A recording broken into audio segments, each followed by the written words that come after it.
Adapun hak sunan ni, kitab sunan ni kan dia mengikut bab. Bab taharah gitu-gitu. Senang kita tengok dalam bab ni. Lepas tu riwayat hadis tu bukan seorang sahabat, macam-macam sahabat. Asalkan berkenaan dengan taharah. Tapi kalau musnad tidak begitu. Hak ni nak rayaknya hadis ni hak sebenarnya riwayat siapa? Kalau Ibnu Abbas ni ambil daripada Maimunah, maknanya suq dengan Maimunah, maknanya termasuk dalam masanid Maimunah. Kalau hadis ni suq pergi sakat Ibnu Abbas, mana orang panggil masanid Ibnu Abbas. Jadi ramai ulama duduk berselisih pendapat tentang ni. Ni masuk dalam masanid siapa? Bila Imam Bukhari buat mari gini, ni faedah dia. Ni faedah dia. Ma'an berkata, entah berapa kali Malik meriwayatkan kepada kami, katanya, daripada Ibnu Abbas, daripada Maimunah. Maksud dianya bagi Imam Bukhari ini termasuk di dalam masanid Maimunah. Dia buat keputusan tu. Tapi cara dia gitu je. Kalau sekali orang baca tak ngaji, dia tak apa ya sebut gini ni apa. Tapi kalau kita ngaji, kita nak apa? Ni dia ayatnya. Ni termasuk dalam masanid Maimunah. Puncanya ialah Maimunah. Kalau ada setengah-setengah riwayat tu berhenti setakat Ibnu Abbas pun, itu dia rekah cerita. Dia tak seroyak orang royak ke dia. Sebenarnya tidak berlaku secara langsung kepada dia tu. Cerita tu diambilnya daripada Maimunah. Jangan keliru. Itu Imam Bukhari nak ayatnya. Pada hakikatnya ini termasuk dalam masanid Maimunah, bukan masanid Ibnu Abbas. Lepas tu hadis yang ketiga dalam bab ni, Imam Bukhari buat mari riwayat daripada Abu Hurairah. Dia kata Nabi SAW bersabda, setiap luka yang dialami oleh seseorang Muslim di jalan Allah akan terus berada pada hari kiamat nanti seperti mana ketika ia ditikam, ditetok kau, digapo kau, tak kira lah. Darahnya tersembur-sembur keluar, warnanya tetap warna darah, yakni seperti asalnya, tetapi baunya adalah bau kasturi. Lepas tu bapa ni pening ulama-ulama ramai ni pening dia. Bapa Imam Bukhari buat mari hak ni nak cerita cara kau air jadi najis ke tidak, tiba-tiba mari tentang ni luka orang ni hak perang fisabilillah ni. Bau cerita akhirat pula dah. Bukan cerita dunia, nak cerita kelebihan orang mati syahid ni. Apa kena-mengena? Setengah-setengah orang kata macam Ismaili ke apa, dia kata ini tak kena, tak sepatutnya tak kena ni tempat ni. Salah letak dia kata. Sebenarnya anak-anak buah Imam Bukhari tu dia fikir dia boleh letak sini. Gitu kira-kira. Tak kena tu. Imam Bukhari buat ni dia ada tu benda tu. Dia nak rayak gapo? Darah, darah orang. Imam Bukhari dia nak hujah orang.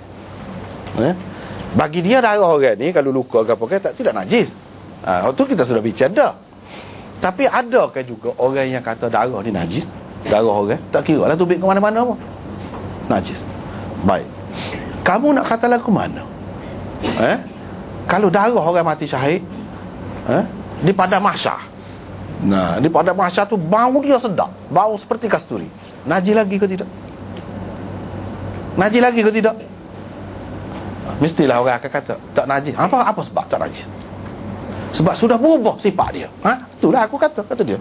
Berubah tu yang menentukan. Dalam dia. Itu dia. Dia kira tu. Sebab sudah berubah. Rupa saja ada. Tapi sifat lain sehingga orang tak akan kata darah, orang tidak berasa jijik, tidak berasa kemal lah orang kata. Tidak berasa takut tengok, bahkan jadi kebanggaan pula. Dan takkanlah Allah SWT nak bagi kelebihan, nak menampakkan kebanggaan kepada seseorang dengan benda najis. Tak ada. Tuhan tidak memuliakan seseorang dengan benda najis. Hadiah benda najis, takkan lagu tu. Hadiah ni hak suci lah. Maknanya darah dia sudah suci. Lepas kita kata itu hak akhirat. Kasturi hak akhirat kau. Dia bagi kau tu dulu. Kasturi tidak akhirat, hak dunia. Kasturi tu asalnya apa dia?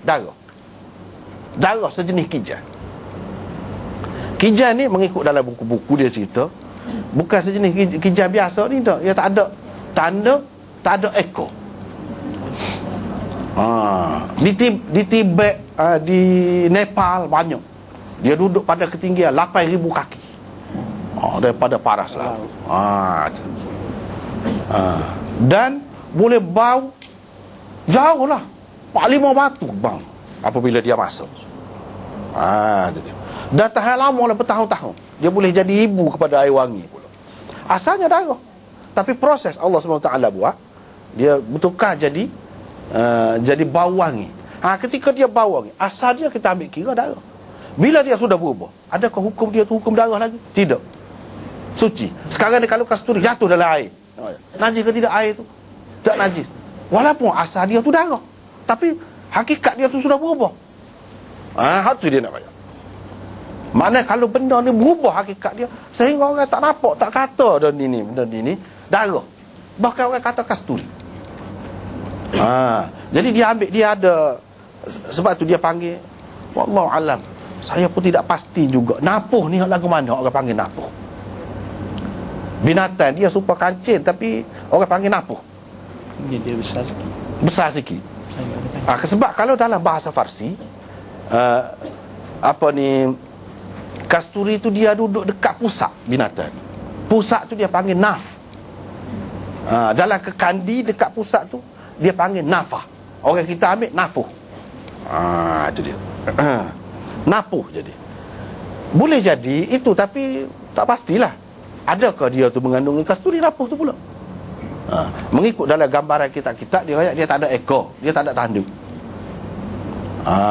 Lepas tu dia dalam dia tu dia ada ruai-ruai macam buah delima. Dia ada bilik-bilik dia gitu. Ataupun macam sarang lebah tu. Dia ada gitu. Dan kalau hak asli memang lagu tu. Ada ruai-ruai, ada lubang-lubang lagu tu. Butir-butir lagu tu lah dalam tu. Kalau hak tidak asli, dia tak ada ruai-ruai. Itu salah satu nak kenal. Dia raya cara nak cek. Selain daripada tu, kalau kita ambil jarum, kita cucuk pada bawah putih, kita cucuk pula situ. Bau busuk ke tidak? Kalau bau busuk, tidak asli, dia kata. Kalau tidak bau, asli. Kalau tidak bau, asli. Dan dia tahan lama tahan. Habis. Ni nak royak je, Imam Bukhari nak royak ni. Kasturi ni barang dunia, darah. Serupa dengan orang juga, asalnya darah, tapi bila jadi orang, najis ke orang? Tak najis. Asalnya darah juga. Mengikut orang yang mengatakan air mani itu tidak najis, tapi asalnya proses tu dalam tubuh tu daripada darah juga, sehingga jadi air mani. Mana kan berubah tu hakikat dia. Bila berubah, apa hukum berubah? Dia nak tanya hak tu lah, apa hukum berubah? Sebab berubah dah hakikat dia. Sebab tu kamu kata tidak najis, sebab hakikat dia tidak berubah, tidak darah dah. Begitu juga dengan hak ni. Imam Bukhari nak sesuatu yang berubah hakikat dia. Hak baru ni kan ada yang antara kita yang tanya air kecil tu kalau di proses seperti di Singapura tu lagu mana kan? Tu masuk dalam ni. Hakikat dia berubah ke tidak? Orang nampak lagi kau air kecil, tengok lagi kau air kecil, bila tengok, bila minum, serah ke tidak? Kalau orang tak oyak, tak serah. Ada tak serah benda lain dah lah. Hukumnya pun lain dah lah. Gitu. Ni kaedah boleh habis daripada hak. Maknanya bagi Imam Bukhari, kalau sudah bertukar hakikat dia, ubah rupa dia, tak ada dah sifat asal tu, lagu lain dah lah. Hukumnya pun lain dah lah. Air kecil orang hak najis, bukan main parok dulu kan, tak ada dah lah, sehingga boleh minum. Tapi kalau ada hak lain, tak usah minum lah. Kita ni banyak air dia Singapura, dia mikir macam-macam. Moga dia sutuk hak tu. Dia susah masalah air ni. Tapi kalau nak kira dari segi hukum, iyalah, ulama-ulama ada bagi masalah istihalah, masalah tajziah, dia ada bagi. Hak tu itu pendapat masing-masing. Kalau nak kira dari segi hak asal, hak Nabi SAW, dia kayak gitu je lah. Hakikatnya kasturi itu darah asalnya, lepas tu berubah sifat. Bila berubah sifat, orang tak ingat dah kepada hak asal. Tak ada dah asal. Cerita benda lain dah lah, dia pergi kot tu. Kan apa tu? Lepas tu kita kata Jepun ni dia buat di sini ni kan, dia tarik manusia, dia proses lagu mana tak? Buat sini ni dia capur lah kali. Tapi adakah bau busuk